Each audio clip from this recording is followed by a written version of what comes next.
Hey, what's up, guys? I'm back. Another quick video on Tegridys tips. So I'll keep this short and sweet. This is just to reinforce some trading habits that can help you with your trading and basically kind of just reinforce for my learning so that I can review my own videos. But we'll go ahead and get started. So this one's pretty simple, but sometimes often ignored, especially by more amateur traders. Or people that don't know what they're doing, I guess. So basically, what we're going to be talking about is entering a position, pyramiding into that position, and when to stop adding to that position, or when to get in general and when to avoid getting in. So I'll try to be a little clearer on this video. I think I'll get better, over the videos. Stop saying so many times and try to get my shit together. But anyways, let's get to it. So I just kind of picked a random piece of price action, something with a little bit of range, but not much. So basically, what I'm gonna do is I'm gonna identify a swing point. Pretty simple, right? You got to swing low here, swing high here, swing low here. We're on a 5-minute chart. Let's go ahead and drop down to a 1 minute. We'll go back and try to find this. All right, so we can use, honestly, you can use anything. So we'll use this high, this low. So let's say you're watching price action, bored as nuts as usual. For those of you that stare at a screen for 8 hours a day, just set alerts and fucking go from there, because that shit sucks. But anyways, uh, say I'm stalking longs or what basically, and price action has moved down to this point, and I start seeing a reversal here. So what I'm going to do is very simply put a fib on the price run from high to low, basically anticipating um, a run higher because I'm looking for longs, right? So once I see this green candle and some consolidation here, I can go ahead and put the fib on, anticipating a run higher. Now you got to do this with your higher time frame continuity, right? I'm not just putting this in any random old place.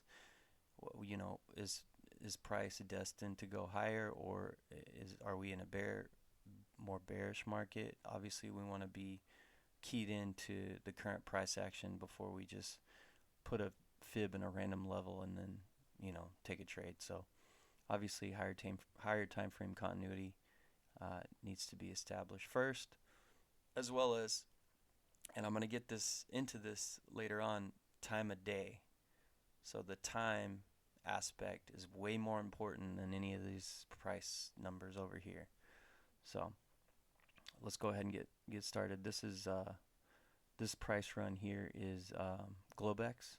So it's like 2 in the morning, but it doesn't matter. I can use any price run to talk about this topic. So again, place the fib on that last swing high and the current swing low after this tiny little run with a little bit of consolidation. Like I said, I'm anticipating a reversal and run higher. So the reason I put this on here, all I have on here is 75%, 50%, 25%, 0, 0, 1, 1 at the top, 0 at the bottom, or vice versa. It doesn't really fucking matter. So I have my higher time frame continuity telling me that price wants to go higher based on liquidity up here. And I'm not talking about order flow and dumbass orders like that, because that shit can be spoofed. So that I think that's retarded to use. The only thing order flow is good for, in my honest opinion, of 4 years of doing this dumb shit, is speed of the tape. So that's the time in sales, how fast it's going.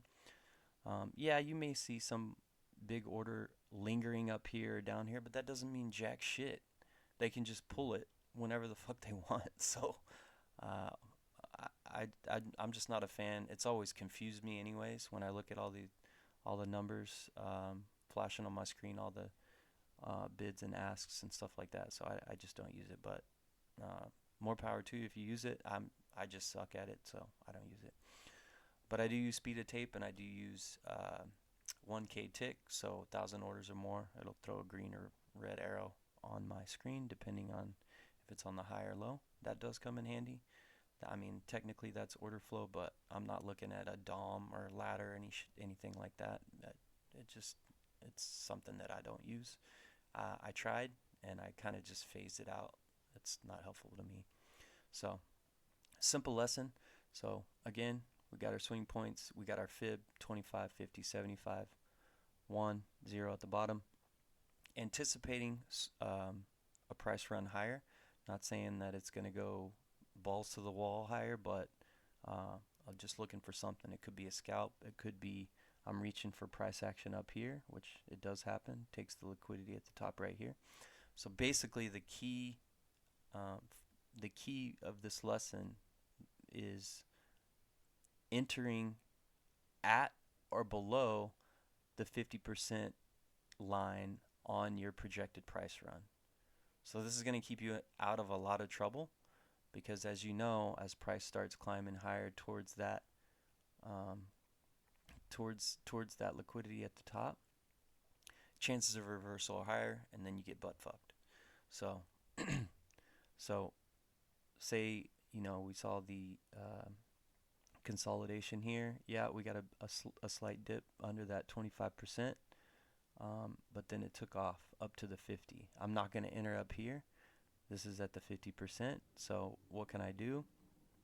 At or below the 50, I can enter here. I could enter down here, wherever it is.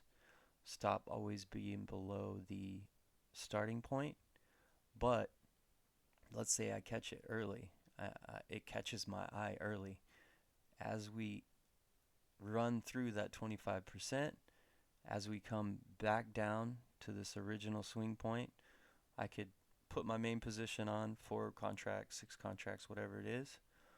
As it rises to the 50%, if I'm not exiting my full position, what I can do is wait for a slight retracement at least below that 50 at a logical point. Obviously, a logical point would be near this consolidation.